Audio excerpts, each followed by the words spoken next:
Tonight, from Baghdad, U.S. Marines capture Saddam's hometown, and the U.S. says major combat is over in Iraq. You will see what the troops face now and what the U.S. could face ahead as officials issue sharp new warnings to Syria. New details tonight from the freed American POWs who feared their time was running out. And a consumer alert at home. A tax scam that could cost you far more than the tax man.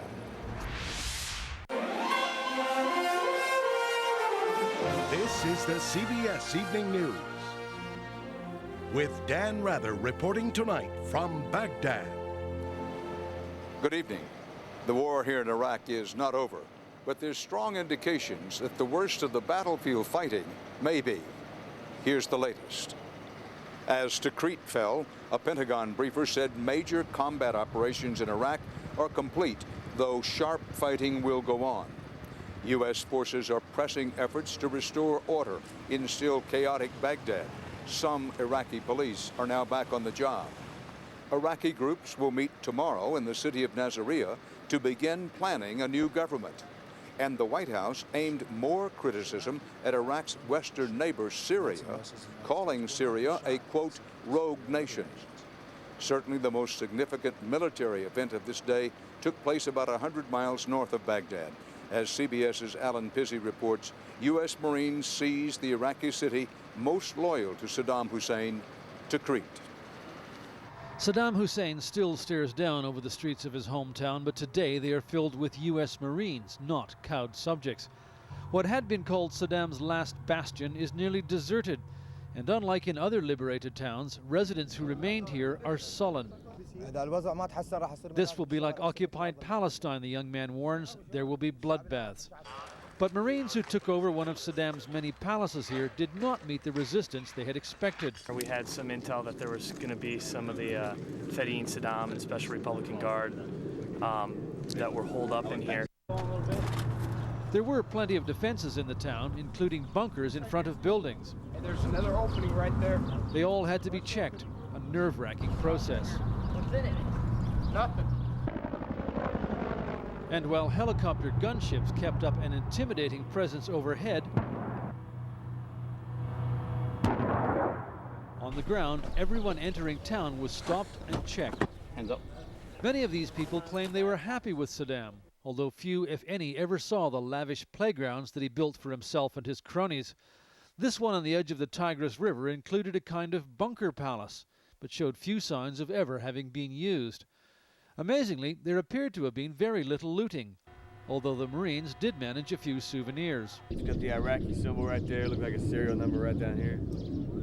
It's a pretty neat old gun. The Marines' firepower was very much on show here today. This is, after all, the home turf of Saddam's Tikriti clan, and they have little to gain from a new order.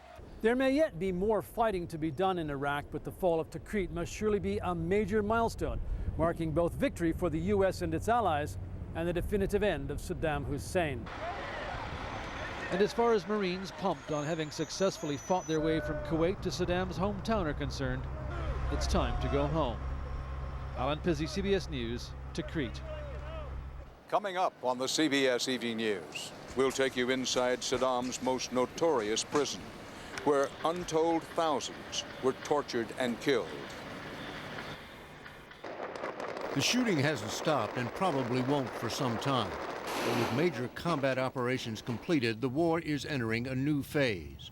Marines now patrol the streets of Saddam's last bastion of Tikrit, and the U.S. is already starting to bring some of its forces home. Everything from B-2 bombers to aircraft carriers. Today was the last day that aircraft from all 5 carrier battle groups will fly missions into Iraq. All the oil fields, north and south, are now under coalition control, so Iraq's wealth is secure.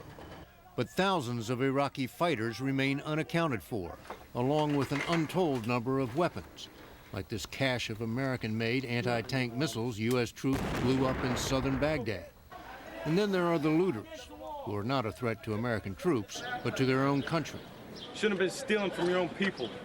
It's one thing to loot Saddam's palaces, quite another to destroy libraries and museums. For American troops, the mission of removing Saddam from power may seem simple and straightforward compared to the job of returning life to normal. Where we're at now is a little bit tougher in terms of choices the soldiers have to make, because when you're in combat, it's very clear. There are bad guys and there are good guys. Where is Saddam and the members of his inner circle? One of his half-brothers has been captured, and his DNA can be used to identify Saddam, dead or alive. U.S. forces are searching for some sign of what happened to Saddam, going first to the complex of buildings and bunkers in southern Baghdad that was bombed on the opening night of the war. As for finding weapons of mass destruction, U.S. soldiers have unearthed 11 shipping containers buried underground south of Baghdad, which contain equipment similar to that used in the manufacture of biological warfare agents. Dan?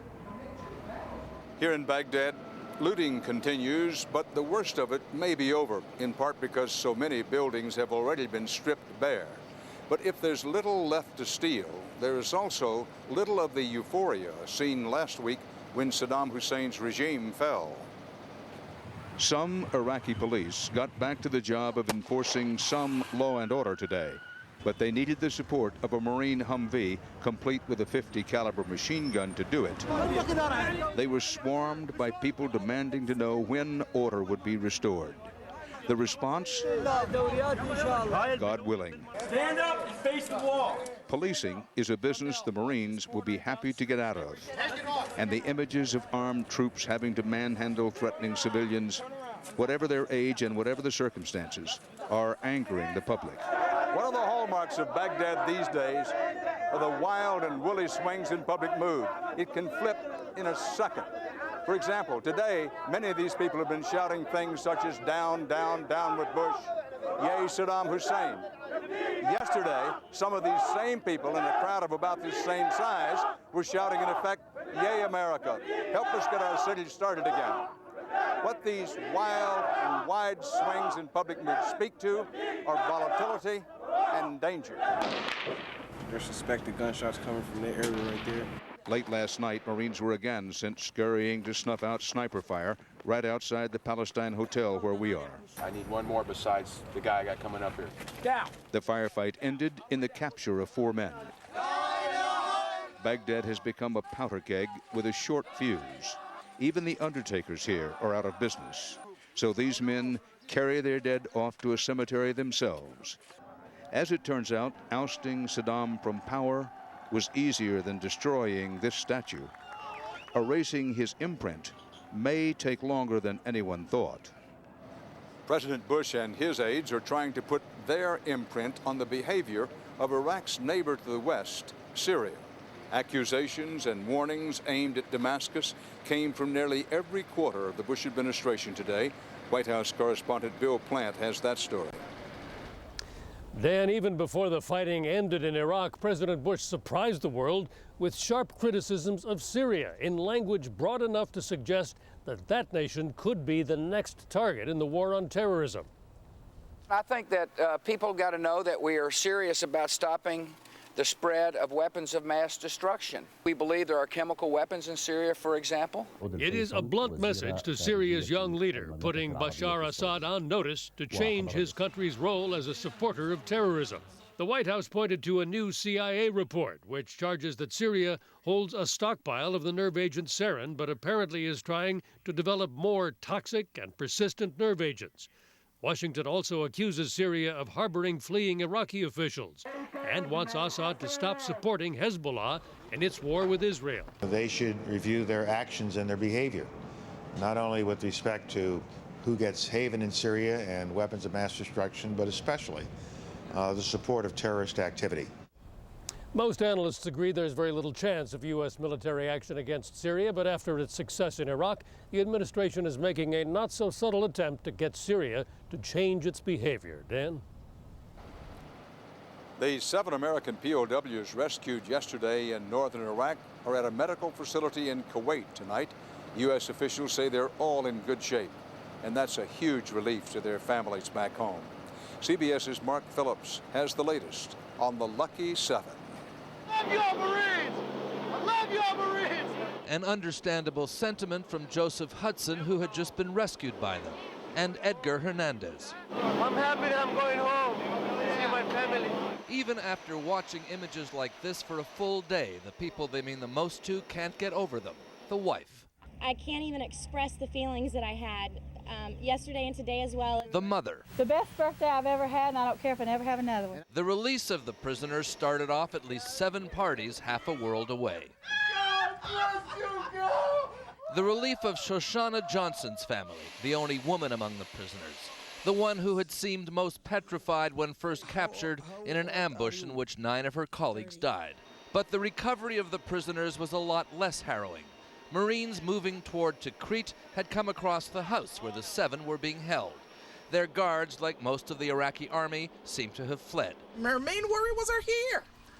You know, she wasn't even really worried about her gunshot wound. She had 2 gunshot wounds. From the time of their capture and the Iraqi TV interviews which so angered the Pentagon, their ordeal had more to do with uncertainty than any actual mistreatment. They had been shunted from place to place, group to group, like a hot potato, they said, their fear growing that somewhere might be the end of the road. Reporter Juan Tamayo flew back to Kuwait with them. So they were starting to get concerned about one of these groups may just simply find an easier solution. But the concern was unfounded. The Iraqis, saying they wanted to show humanity, even treated their prisoners' wounds. Crucial treatment, according to the doctors who examined the freed prisoners once they arrived here in Kuwait. It looked like they tried to render the best care that they could. It's not all a happy story. Bells may have rung out for the safe return of 7 lucky ones. Elsewhere, services were held for those whose luck had run out. Those who died when their convoy took that fateful wrong turn 3 long, harrowing weeks ago. Mark Phillips, CBS News, Kuwait. Coming up on the CBS Evening News, we'll take you inside Saddam's most notorious prison, where untold thousands were tortured and killed. Almost as large as Saddam's palaces are his many prisons, where countless Iraqis were tortured and killed. We take you now inside one of Saddam's most notorious prisons, 18 miles west of Baghdad. And it's hard to imagine a grimmer place. U.S. soldiers are searching what remains of one of the biggest and most elaborate prisons in the world. Saddam Hussein never cut corners when it came to punishment. Abu Ghraib once held tens of thousands of human souls, criminals, political enemies, and those who just happened to get in the way. A 12-year-old Iranian boy visiting his grandmother near Basra in 1985 was swept up in an Iraqi invasion. He was still here 15 years later. Every survivor has a story. Prisoners were taken to watch executions. Anyone who cried was executed too. This man spent 9 years here for political dissent. Were you tortured? Our hands were tied like this. First, the left hand and then the foot. Then a black hood on my head. Then they applied electricity. The apparatus is still here. Their scars will never fade. Last year, the gates were opened briefly, a final desperate attempt to encourage regime support. Thousands were released in exchange for a pledge of loyalty to Saddam. Too late for those who took the long walk to the execution rooms. In Iraq, Abdallah Ahmed says some killed just for pleasure. They had a game. They made people drink gasoline. Then they put them out in the open ground and fired guns at them. U.S. soldiers are finding bodies everywhere. His head used to be right there. This mound of dirt just to his left is covering up the second guy's head. The echoes of human suffering have left these corridors, but the fear still nags. What if Iraqi soldiers come back? They might restart their old ways. Some former inmates say that in the 1990s, the prison became so crowded that Saddam's son, Uday, ordered hundreds executed to make room for more. I'll have more news from here in Baghdad later in the broadcast. But now, Harry Smith in New York with other news of the day. Harry? All right, thanks, Dan. There was a deadly shooting today at a high school in New Orleans. It was a chaotic scene as authorities searched for a gunman who killed one student and wounded 3 others. 4 teenage suspects were arrested. The motive for the shooting is unknown, as is how the weapon, apparently an AK-47 assault rifle, got past security guards and metal detectors. Still ahead on tonight's CBS Evening News, Consumer Alert. Want a last-minute tax tip? Take one from her and avoid a scam. New federal rules on medical privacy took effect today, including civil and criminal penalties for violators. Starting today, no one may see your medical records without your permission. There are new restrictions on the release of patient information by hospitals, and druggists are prohibited from talking about your prescriptions in front of other customers. With tomorrow the deadline for filing federal income tax returns, your financial health may be on your mind. And who doesn't want to save money on their taxes? But as Sandra Hughes reports in tonight's Consumer Alert, if you're not careful, you might lose a bundle instead of saving one.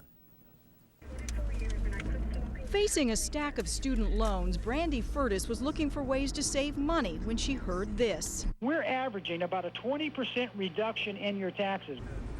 A company called Tax Ready promised a guaranteed tax savings of $3,000 through books and counseling sessions with ex-IRS agents. What did she get? A product that doesn't exist. You know, it's all out fraud. Furtis had one 10-minute counseling session. Others claim they received information they could have obtained for free at the library or online.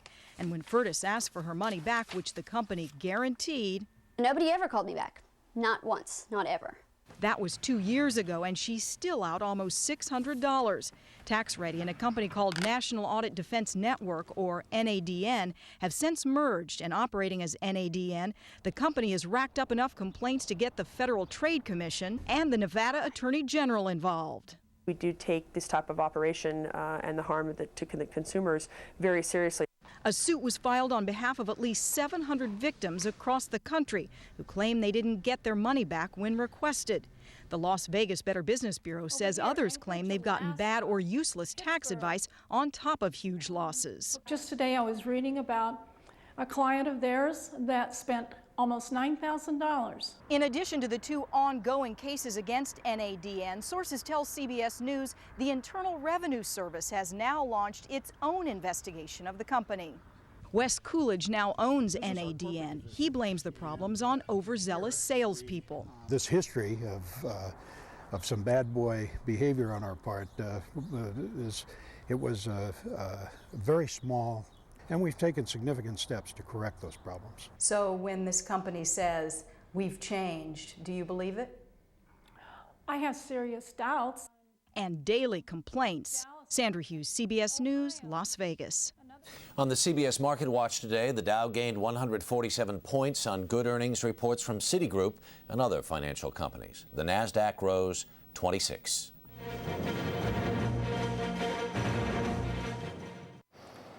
As this wounded and still chaotic city tries to claw its way back to some semblance of normalcy, reopening its schools is near the top of the list of things to do. But it won't be easy. CBS's Lee Cowan went along today as one young student discovered what the war had done to her school. By Baghdad standards, it's an upscale neighborhood, the kind of place where gardens are watered and driveways are gated. But the neighborhood's changed. They left some weapons here. It's very dangerous. Sahad Samarei's new neighbor is this, a war chest of rocket launchers, ammo clips, blasting caps, and more. All these boxes full with the TNT container, as you see. That's all TNT? Yeah, all of that one.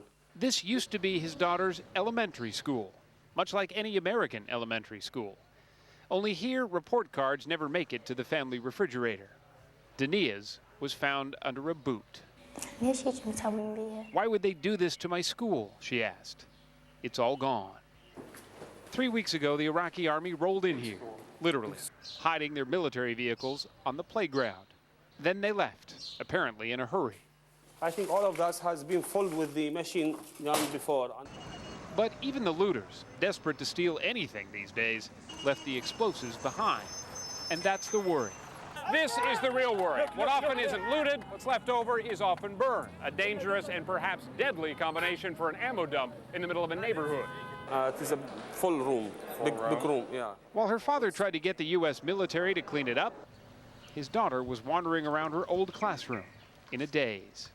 She had wanted to become a biologist, a wish now put on hold. Makes you sad.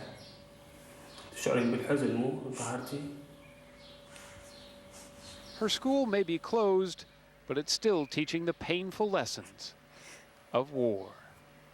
Lee Cowan, CBS News, Baghdad. The hope is that for her and for all Iraqis, there'll be other better days ahead soon. From Baghdad, Dan Rather reporting for the CBS Evening News. Good night. For news 24 hours a day, log on to cbsnews.com. Iraq after Saddam. Dan Rather reports from Baghdad tomorrow. Experience CBS News.